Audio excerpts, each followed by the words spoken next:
All right, so my talk today is going to be on automating network security with policy as code. So before diving into that, we've heard a lot about platform engineering today, right? So to me, when I think of platform engineering, what always comes to mind is that it's a balancing act. On one hand, you have developers who want agility, who want self-service, want to be able to do things at their own pace and without going through tickets or manual intervention. And on the other hand, you have security and compliance. So as platform engineers, we constantly need to balance between these constraints. We can't slow down the business. We can't block developers. But you also don't want untrusted, insecure code in production.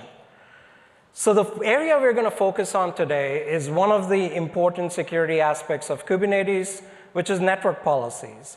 So I think most of you probably already know what network policies are, but if you don't, they think of them as firewalls for pods, right? So in Kubernetes, of course, every application runs in a pod, and network policies allow or deny traffic between pods and also to ingress or egress systems. So outside of your cluster, you can control which workloads your policies talk to, or your pods talk to, or do not talk to, based on these network policies.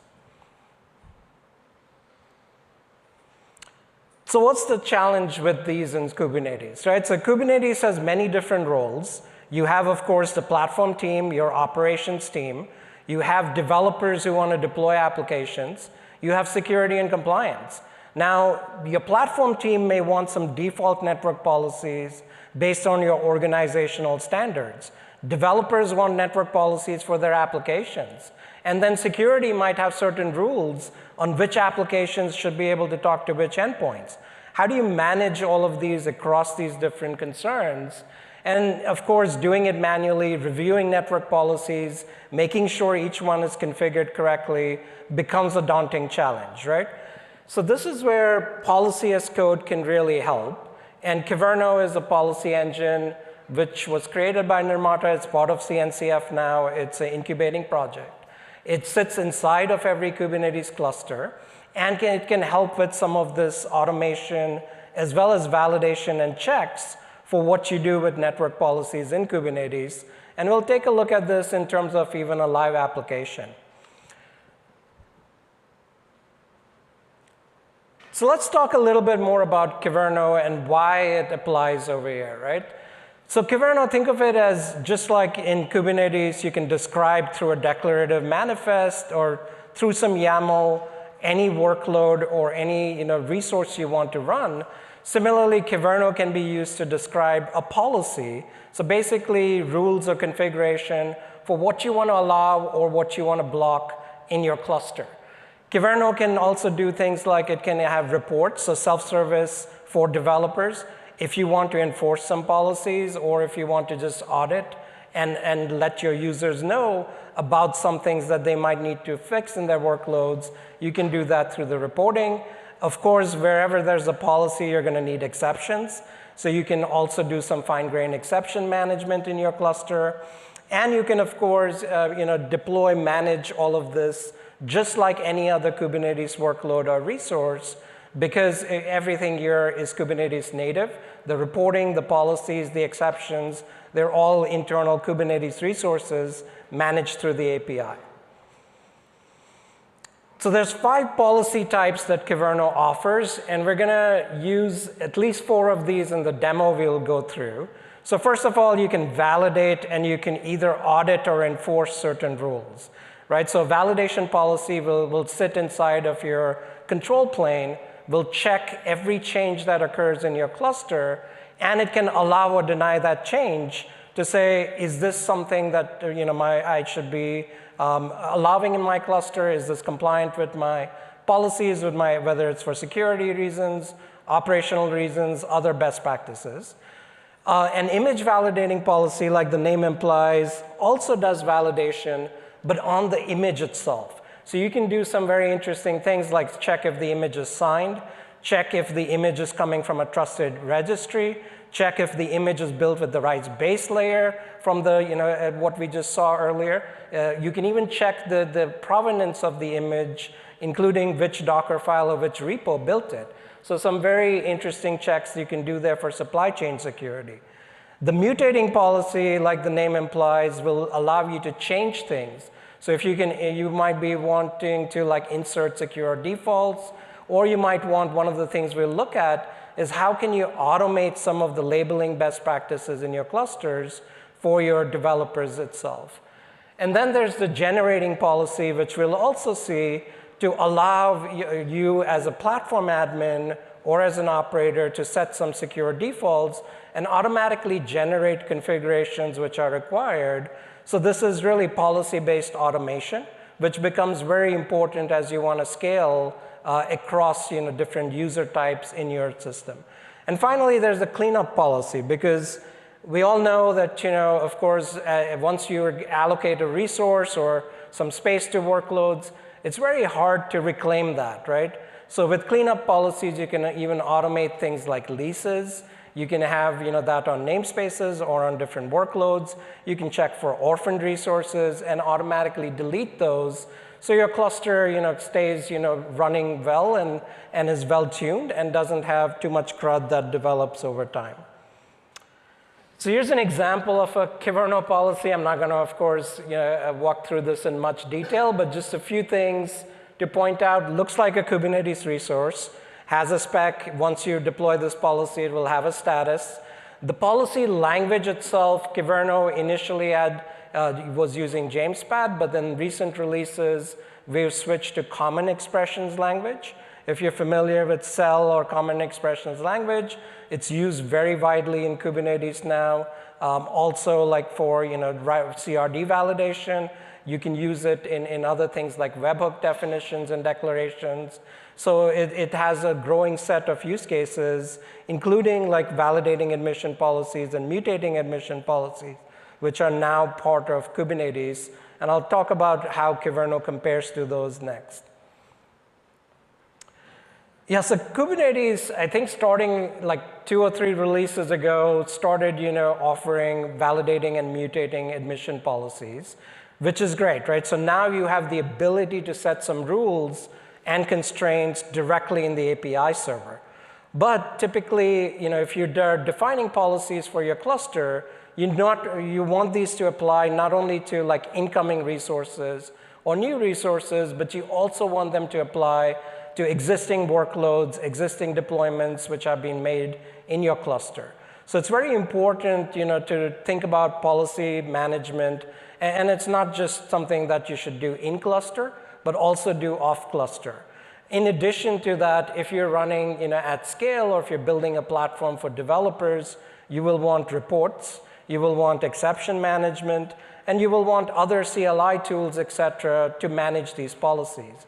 So what we have done with Kyverno is we fully support the native policy types, but then we extend these types to provide these additional features which you're going to require as you're building a platform, especially if you're in a regulated industry, compliance, security, these things, or any production workload where those aspects are going to be important.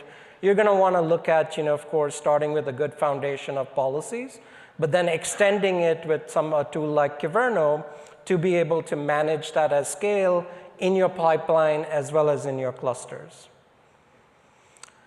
All right, so let's look at this, and we'll see how can we now get back to the problem of automating network policies and doing this in a scalable manner for your workloads and applications. So before we dive into the details of the demo itself, the first thing to point out is we're going to use Cilium as a CNI. You can use other CNIs like Calico or other CNIs. But even within CNIs, there's the concept of policies. They're talking about network policies. So remember, those are things which allow or deny traffic across your workloads or from and to your application. And then we're going to use Kyverno policies to manage those network policies. So it's sort of a meta concept here, but what we're doing is we're using policies to say which network policies should be allowed and to automate some of the lifecycle management of these network policies itself. So the way we're going to do this is we're going to use labeling, right? So nothing like too fancy here. but just with 2 standard labels by making sure that these are applied to your workloads and consistent across all of your workloads, we're going to be able to do quite a lot of powerful things with Cilium and Kyverno together. So the first label we're going to use is something like a workspace. You can call it a project or whatever you want, but it's a collection of namespaces that you're going to allocate to a team or to an application, and that workspace is going to define a network boundary for us within the cluster itself. And then we're going to cross-cut that with something called a tier. You could also call that a zone in certain organizations. So you might have an application with multiple tiers, or maybe you have a special zone like a DMZ zone or a data zone or some other zone within your organization that you want to protect or have specific rules for networking for those zones, right? So with these 2 labels, we're going to be able to now start applying policies and to also automate some of the networking aspects.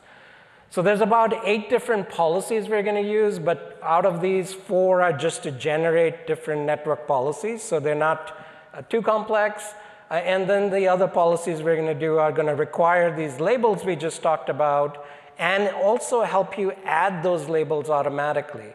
So the idea here is, as a developer, or like if I'm creating a namespace, or if I'm deploying an application from Argo CD or some other CI/CD tool, I can have an app label defined at my namespace level, but then anything I create within that namespace, I want to automate the inheritance of those labels, which is what Kyverno policies will do. We're also going to generate automatically policies for those, for that specific namespace itself. And again, this could be based on labels or other constraints that you set up in your environment. And then finally, we're going to validate new network policies. Because remember, I said network policies are also created by the application team. It's impossible for a platform team to know ahead of time all of the networking needs of all applications, or it becomes a very manual and tedious process. So you want to allow self-service here, and by adding validation rules, now you can allow your developers to safely create network policies, but limit some of the features, like something which is whether it's Cilium or other Kubernetes applications, and Kubernetes itself, because of its declarative nature, it has lots and lots of configuration.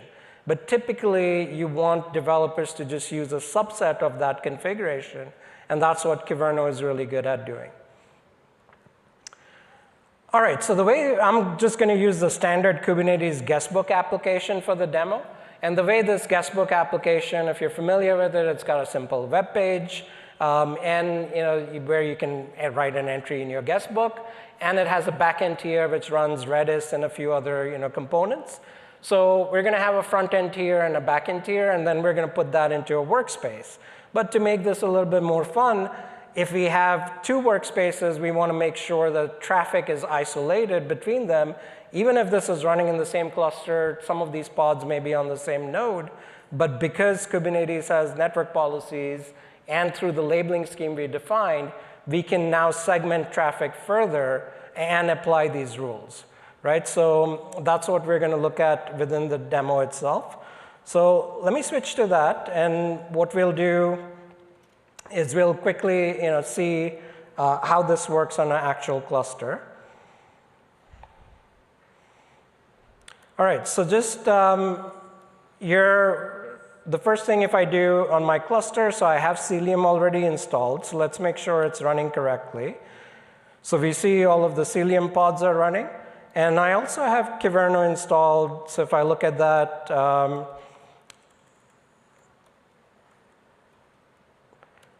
yeah, so Kyverno has 4 controllers. It runs as an admission controller, a background controller for mutating as well as generating resources, a cleanup controller which cleans up resources, and then it has reporting, right? And then, so if I do here, if I check my cluster policies, the 8 policies we talked about, those are all installed over here and already available. So now let's go to our back to what we want to do. So the first thing I'm going to do, and by the way, I have a Git repo which I'll share as a link, so you can also try this out in your clusters. So we already checked for the installation of Kyverno as well as its policies, as well, and we checked for Cilium. But let's go ahead and try to just create a namespace over here. So if I do just create namespace test, what I see is this gets blocked by Kyverno. And what this is telling me is that the policy blocked it because I don't have the required labels that we wanted to enforce in our cluster. So let's go ahead and find the right labels. And I have a resource in the repo for that, so I'll just do, I'm going to apply this namespace which has the labels, and I'll show you what labels it has. So this was allowed. So if I go ahead and do get namespace, and I want, in this, I want to check for my tier in workspace, I see that it's in the backend tier, and it's put in workspace test 1, which is what the naming convention that I defined in my policy. So now we have a policy or created a namespace created with the proper labels. And the next thing what I want to do is I want to try and run a pod within this policy to see what happens and does that get the proper labels itself. So if I go ahead and run this command, which is running the Redis image, and then I'm going to check for the YAML and check for the 2 labels that I require, I see that the pod automatically got the backend tier as well as the workspace label. Now, this is important because once you apply the Cilium policies, these labels are going to control and allow or deny the right traffic. Now, just as another test, what I'm going to try to do is I'll run in here. I'm just going to try and run Nginx and in this same namespace. And what I would expect is because this is the backend tier and we want to limit what images run in that namespace, this should get blocked, which is what we see Kyverno doing over here. So we have checked most of our policies. Let's see if there's anything else we want to check. Oh yeah, the thing we do want to see, which is important right now, is trying to see like which Cilium policies got generated by default. So let's check for that as well. So I see there's a deny all policy. And the one cool thing I want to show is now if I go ahead and in addition to this deny all policy, let's say I want to allow DNS traffic in this particular namespace, right? So what I can do is I'm going to add another label to the namespace which just says allow DNS traffic. And what's going to happen if I go back and check my Cilium policies again, because Kyverno is looking for that change, it knows now that namespace is trying to allow DNS traffic, which could be, again, a self-service request from your developers, and it added the allow DNS policy into that namespace itself. So this is how you can automate the creation, deletion of standard policies that you will want to do or you want to allow within your cluster. So if we go back now and say I want to remove this label because maybe I do not want DNS policy in here, and so Kyverno automatically deleted that resource, the Cilium network policy, which allows DNS traffic, right? So this shows how you can give your developers self-service, but also automate some of the important traffic rules that you want to enforce for them. So the one last thing to show is what if I want to note in this same namespace that we are using, and this was created as the backend tier, if I allow like a very permissive network policy, which says it allows any workload from this tier to now talk externally, Kyverno will go ahead and block that as well, right? So that's where you want to make sure that once you have the right tiers or zones defined, you can restrain traffic or you can restrain what needs to be, what type of network policies are created within that namespace. So just through these simple policies, what we're able to do is go from Kubernetes starts out as allowing any pod to talk to anything. We added controls on the namespace. We added controls based on the workloads, and we also now added some other restrictions for what can run within those zones itself. So now let's get rid of this namespace, and we want to see what happens if we are running multiple workloads going back to that guestbook application, right? And we want to put them in different workspaces and check for the traffic segmentation there. So what I'm gonna do here is I'm gonna install 2 different sets of this guestbook application. They're gonna run in 2 different workspaces, and then we're gonna check and see how traffic is allowed or if it's blocked across this. So going back here, so what we'll do to check for our traffic rules is we will go ahead and look. I'll run. So I'm going to run like the port forwarding command here, and this will allow us to first of all check and see if we have proper connectivity within the workspace. So in here we're running. This is workspace 1. So if we go back and let's go to the guestbook application. And if we check workspace 1, if I type in test over here, the fact that it came back and it showed me what's in the guestbook log means that now my front-end tier can talk to my back-end tier within that workspace, which is what I expect, right? So just to make sure that this works on both, let's go ahead and even do that for workspace 2. So we'll do the same command here. We're going to go back, refresh. I'll type in test 2. And we have the front end and back end tier talking within this.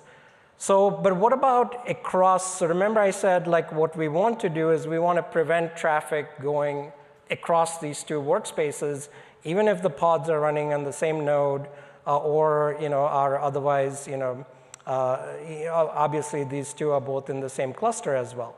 So in that case, what we'll do is we'll actually go and use netcat, and we'll attach a debug container to see what that traffic looks like within, across these workspaces itself. So let's go ahead and grab the pod name here. So I'll go back to seeing what's running in workspace 1. So that's what we want to do is just before we run our netcat container. So this is the pod running in here, and then we'll go and take a debug container, and whoops, I'll go ahead and grab that again, and let's put in the right pod name. And this will run netshoot as a debug container for this pod. And now what we want to do is test 2 things, right? One is we want to connect within the same workspace itself, right? So right now we were in workspace 1, so we'll check and see if we can talk within that, which we can, and then we are going to do across, the front end, talking, from that front end to the back end of workspace 2 to make sure that that's denied, right? So what should happen here, which is what we see, is that operation got blocked because we're not allowing traffic across these pods. So just, again, like these are very powerful constructs which you can very easily automate now using something like Kyverno to be able to allow deny different traffic patterns within your cluster. So to quickly recap what we went through, what we saw is using a policy engine like Kyverno allows you to really automate a lot of security and operations concerns within your cluster. A lot of this, if you try to do it manually, it's extremely tedious, very error-prone, hard to do, hard to scale. So for platforms, of course, to be able to scale these up, you want to standardize, and then you want to automate things, and this is what policies are great for. And of course, the ultimate goal here is to deliver self-service and agility to your developers, but also maintain security, compliance, and best practices, which again, you can enforce through policies. So that's all I had for this presentation. And of course, welcome everyone to go to kyverno.io, check out our community link. Please join the community there. Feel free to give us feedback. I will make these slides available. as well as the Git repo link, so you can try this out as well. Thank you. Thank you, Jim. Thank you, Jim.